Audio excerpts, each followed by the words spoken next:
Police leadership reshuffle. Retirements and scandal spark major changes. Civil service struggles. Talent shortage worsens in engineering roles. New luxury resorts aim to revive Kenting tourism. Winds intensify as LA death toll rises to 16. Venezuelan President Nicolás Maduro sworn in. S.Korea plane crash black box failed to record final 4 minutes. France's Mayotte Islands hit by tropical storm. Royal treasures hidden since WW2 recovered from Cathedral.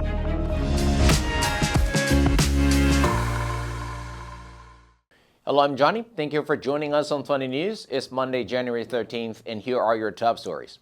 In local news, 4 senior police officials are set to retire on January 16th, prompting a reshuffle of key positions, including the Deputy Director General and Aviation Police Bureau Chief. Allegations of sexual harassment against the Keelung Police Chief may also lead to his reassignment. Announcements will be made tomorrow. Civil service faces a severe talent shortage, especially in civil engineering. Despite pay raises, exams saw 300 fewer engineering applicants, as private sector salaries nearly double government pay, driving youth toward corporate jobs. Kenting tourism has declined in recent years, but hopes rise with the upcoming luxury hotels, Hotel Dua Kenting and Capella Kenting, set to open by 2028, aiming to revitalize local tourism. And in global news, more than a dozen people are believed to be dead as devastating fires spread across Southern California amid dry and windy conditions, leaving officials scrambling to contain the historic destruction. Thousands of firefighters are battling at least 4 sprawling wildfires around the Los Angeles area. The largest, the Palisades fire, has scorched over 23,000 acres, destroyed thousands of structures, and is 11% contained. The Eaton fire has now burned more than 14,100 acres and is 15% contained. More than 100,000 people are under evacuation orders. The wind-fed wildfires have killed at least 16 people and swept through 37,000 acres in the greater Los Angeles area, destroying entire communities and more than 12,000 structures. At least 153,000 LA residents were under evacuation orders overnight. Los Angeles County declared a public health emergency, warning that smoke and particulate matter could pose immediate and long-term threats. California Governor Gavin Newsom said he would sign an executive order aimed at speeding up disaster relief efforts for wildfire victims. Newsom stated, "We've come up with some timelines so we can get, within the next few weeks, all that done so people can get their insurance claims. We can then start the big contracts to remove the debris, to address all the hazmat issues." Venezuelan President Nicolás Maduro was sworn in on Friday to serve a third 6-year term, extending his increasingly repressive rule until 2031, despite protests and credible evidence that his opponent won the election. Venezuela's legislative palace, where he was sworn in, was heavily guarded by police, military, and intelligence officials. Crowds of people, many wearing pro-Maduro t-shirts, gather in nearby streets and plaza. Maduro accused the opposition of trying to turn his inauguration into a world war, and said the faction's failure to stop it was a great Venezuelan victory. He accused external powers, specifically the U.S. government, of attacking Venezuela and promised to guarantee peace and national sovereignty. He said, "Today more than ever, I feel the weight of commitment, the power that I represent, the power that the Constitution grants me." The opposition collected tally sheets from more than 80% of electronic voting machines following the July 28 election, posted the tallies online, and said they show Gonzalez won twice as many votes as Maduro. The U.S.-based Carter Center, which observed the election at the government's invitation, declared the opposition published tallies legitimate. Other election experts allowed by the government to witness the vote said polling records posted online by the opposition appear to exhibit all of the original security features.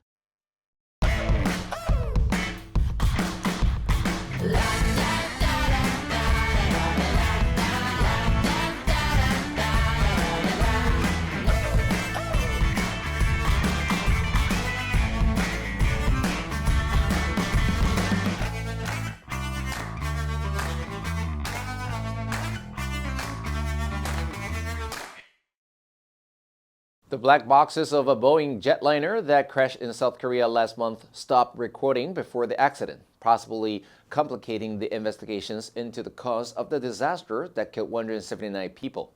After analyzing the devices, the U.S. National Transportation Safety Board concluded that both the flight data and cockpit voice recorders stopped working about 4 minutes before the crash. After initially analyzing the black boxes, South Korean officials sent the devices to the NTSB for further examination after discovering that some of the data was missing. The Transportation Ministry said it was unclear why the devices failed to record data in the last 4 minutes. South Korean investigators stated that air traffic controllers warned the pilot about possible bird strikes 2 minutes before the aircraft issued a distress signal confirming a bird strike, after which the pilot attempted an emergency landing. Officials have pledged to improve airport safety after experts linked the high death toll to Muon Airport's localizer system, which the aircraft hit during the crash. The localizer, a set of antennas guiding aircraft landings, was housed in a concrete structure covered with dirt on an elevated embankment. This raised questions about whether the structure should have been built with lighter materials to break more easily upon impact. The French territory of Mayotte was battered by a new tropical storm on Sunday, just weeks after the worst cyclone in nearly a century devastated entire neighborhoods and villages and forced a huge recovery effort by authorities. Mayotte's residents were ordered to stay indoors and stock up on food and water as tropical storm Nicolás brought heavy rains and strong winds once again. Mayotte, an archipelago in the Indian Ocean off the east coast of Africa, had only just begun rebuilding after the devastation of Cyclone Chido on December 14th. Nicolás passed over nearby Madagascar as a cyclone on Saturday but weakened to a tropical storm by the time it reached Mayotte on Sunday. The center of the storm was expected to pass about 100 kilometers south of Mayotte. Nicolás could strengthen into a cyclone again, while authorities in Mayotte warned of a high risk of flooding and landslides and issued a red alert for the islands. Civilians were prohibited from being outside until it was lifted. The Mayotte Prefecture, the French government department that administers the territory, said, the danger to the population persists. It added that the weather would be calm at one point on Sunday but would become violent again later in the day. Historical treasures hidden for decades have been uncovered in the crypts of a cathedral, including burial crowns and insignia belonging to medieval European rulers. The cash from Vilnius Cathedral in Lithuania had remained unseen since the outbreak of World War II in 1939. Among the items is a crown belonging to Alexander Jagiellon, King of Poland and Grand Duke of Lithuania, who lived from 1461 to 1506. Other artifacts include a crown, a chain, a medallion, a ring, and a coffin plaque associated with Elizabeth of Austria, who lived from 1436 to 1505.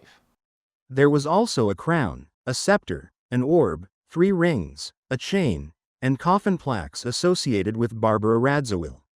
The discovered burial insignia of the monarchs of Lithuania and Poland are priceless historical treasures, symbols of the long tradition of Lithuanian statehood, representations of Vilnius as the capital city, and magnificent works of goldsmithing and jewelry. The artifacts would have been placed inside the sarcophagi of the royals when they were laid to rest, and the crowns would not have been worn, but were made after death to form part of the burial tomb. The items were first discovered in 1931 when the cathedral was being cleaned after a spring flood, revealing a crypt containing the remains of the rulers. The answer for last Friday was B, cardiovascular. Regular physical activity can help improve your cardiovascular health by reducing the risk of heart disease and stroke. Did you answer correctly? Now let's delve into today's news. South Korea plane crash black box failed to record final 4 minutes. Number 1, embankment. 提防主体. The workers built a strong embankment to prevent the river from flooding the nearby village. Number 2, distress. 苦恼,痛苦. The news of the earthquake caused great distress among the local population. Number 3, elevated. 高起的,抬高的. The elevated highway allows traffic to move faster, avoiding congestion in the city center. Next, we have a multiple choice question for everyone to practice. Which answer would you choose? You can write your answer in the comments section. The correct answer will be announced tomorrow. And that's all for today's Funday News. Be sure to tune in to Funday News from Monday to Friday and click the link below to join Funday for free. I'm Johnny Wu, your host. I'll see you next time.